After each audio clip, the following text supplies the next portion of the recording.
Saudi अरब के एक bank में खलीफा सौम हजरत उस्मान बिन अफ़्फ़ान रज़ियल्लाहु ताला अन्हु का आज भी करंट अकाउंट मौजूद है।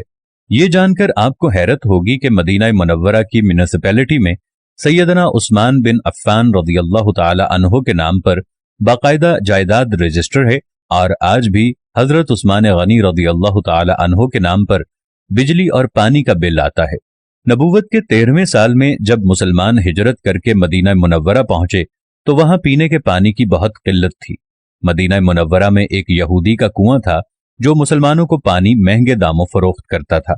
इस कुएं का नाम बहरे रोमा यानी रोमा का कुआं था। वहां इन हालात से परेशान होकर मुसलमानों ने रसूल करीम सल्लल्लाहु अलैहि वसल्लम से शिकायत की और अपनी परेशानी से आगाह किया। अल्लाह के नबी सल्लल्लाहु अलैहि वसल्लम ने फरमाया, कौन है जो ये कुआं खरीदे और मुसलमानों के लिए वक्फ कर दे? ऐसा करने पर अल्लाह ताला उसे जन्नत में चश्मा अता करेगा। हजरत उस्मान बिन अफ़्फ़ान रज़ियल्लाहु ताला अन्हु उस यहूदी के पास गए और कुआं खरीदने की ख्वाहिश का इजहार किया।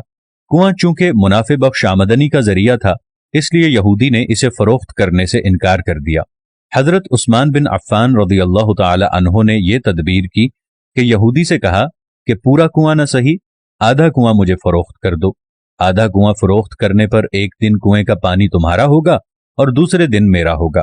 यहूदी उनकी इस पेशकश पर लालच में आ गया कि उसने सोचा हजरत उस्मान बिन अफ़्फ़ान रज़ियल्लाहु ताला अन्हु अपने दिन में पानी महंगे दामों फरोख्त करेंगे, इस तरह उसे ज्यादा मुनाफा कमाने का मौका मिल जाएगा। चुनाचे उसने आधा कुआं हजरत उस्मान बिन अफ़्फ़ान रज़ियल्लाहु ताला अन्हु को फरोख्त कर दिया। सैयदना उस्मान बिन अफ़्फ़ान रज़ियल्लाहु ताला अन्हु ने वो कुआं अल्लाह की रज़ा के लिए वक्फ करके अपने दिन मुसलमानों को मुफ्त पानी भरने की इजाजत दे दी। लोग हजरत उस्मान गनी रज़ियल्लाहु ताला अन्हु के दिन मुफ्त पानी भरते और अगले दिन के लिए भी जखीरा कर लेते। यहूदी के दिन कोई भी शख्स पानी खरीदने ना जाता। यहूदी ने देखा कि उसकी तिजारत मांद पड़ गई है, तो उसने हजरत उस्मान बिन अफ़्फ़ान रज़ियल्लाहु ताला अन्हु से बाकी आधा कुआं खरीदने की पेशकश कर दी। इस पर हजरत उस्मान बिन अफ़्फ़ान रज़ियल्लाहु ताला अन्हु राजी हो गए और कमोबेश 35,000 दिरहम में पूरा कुआं खरीद कर मुसलमानों के लिए वक्फ कर दिया गया।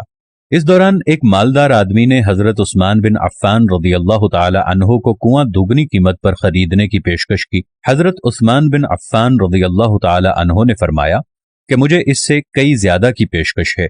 उस शख्स ने कहा कि मैं 3 गुना दूंगा। हजरत उस्मान बिन अफ़्फ़ान रज़ियल्लाहु ताला अन्हु ने कहा, मुझे इससे भी कई गुना ज्यादा की पेशकश है। उस आदमी ने कहा कि मैं 4 गुना दूंगा। हजरत उस्मान बिन अफ़्फ़ान रज़ियल्लाहु ताला अन्हु ने फरमाया, मुझे इससे कई ज्यादा की पेशकश है। इस तरह वो रकम बढ़ाता गया और हजरत उस्मान बिन अफ़्फ़ान रज़ियल्लाहु ताला अन्हु यही जवाब देते रहे, यहां तक कि उस आदमी ने कहा, हजरत आखिर कौन है जो आपको 10 गुना देने की पेशकश कर चुका है? सैयदना उस्मान बिन अफ़्फ़ान रज़ियल्लाहु ताला अन्हु ने फरमाया, मेरा रब मुझे एक नेकी पर 10 गुना अजर देने की पेशकश करता है। वक्त गुजरता गया और ये कुआं मुसलमानों को सैराब करता रहा, यहां तक कि हजरत उस्मान बिन अफ़्फ़ान रज़ियल्लाहु ताला अन्हु के दौरे खिलाफत में इस कुएं के इर्द गिर्द खजूरों का बाग बन गया और उसी दौर में इस बाग की देखभाल भी हुई।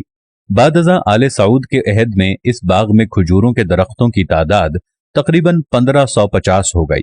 हुकूमत वक्त ने इस बाग के गिर्द 4 दीवारी बनवाई और ये जगह म्युनिसिपैलिटी में हजरत उस्मान बिन अफ़्फ़ान रज़ियल्लाहु ताला अन्हु के नाम पर रजिस्टर कर दी गई। वज़ारत ज़राअत यहाँ की खजूरें बाजार में फरोख्त करती है और इससे हासिल होने वाली आमदनी सैयदना उस्मान बिन अफ़्फ़ान रज़ियल्लाहु ताला अन्हु के नाम पर बैंक में जमा करवाती है। चलते चलते इस अकाउंट में इतनी रकम जमा हो गई है कि मदीना मुनव्वरा के मरकजी इलाके में इस बाग की आमदनी से एक कुशादा प्लॉट लिया गया, जहां फंदक उस्मान बिन अफ़्फ़ान रज़ियल्लाहु ताला अन्हु के नाम से एक रिहायशी होटल तामीर किया जाने लगा। इस रिहायशी होटल से सालाना 50 मिलियन आमदनी मुतवक्के है, जिसका आधा हिस्सा गरीबों और मिस्कीनों की किफालत और बाकी आधा हजरत उस्मान बिन अफ़्फ़ान रज़ियल्लाहु ताला अन्हु के बैंक अकाउंट में जमा होगा। ज़ुन्नुरैन सैयदना उस्मान बिन अफ़्फ़ान रज़ियल्लाहु ताला अन्हु के इस अमल और खुलूस नीयत को अल्लाह ताला ने अपनी बारगाह में ऐसा कबूल फरमाया और इसमें इतनी बरकत अता फरमाई कि क़यामत तक उनके लिए सदक़ा जारिया बना दिया। यही वो लोग हैं जिनकी जानें और माल अल्लाह ने अपनी जन्नतों के बदले खरीद लिए। यही वो लोग हैं जिन्होंने अल्लाह के साथ तिजारत की, जिन्होंने अल्लाह को कर्ज दिया, اچھا قرض، قرض حسنہ۔ میری اللہ تعالیٰ سے یہ دعا ہے کہ اللہ کے راستے میں دیا ہوا قرض اللہ اپنی بارگاہ میں قبول و مقبول فرمائے اور آپ کے لیے تا قیامت صدقہ جاریہ بنائے، آمین یا رب العالمین۔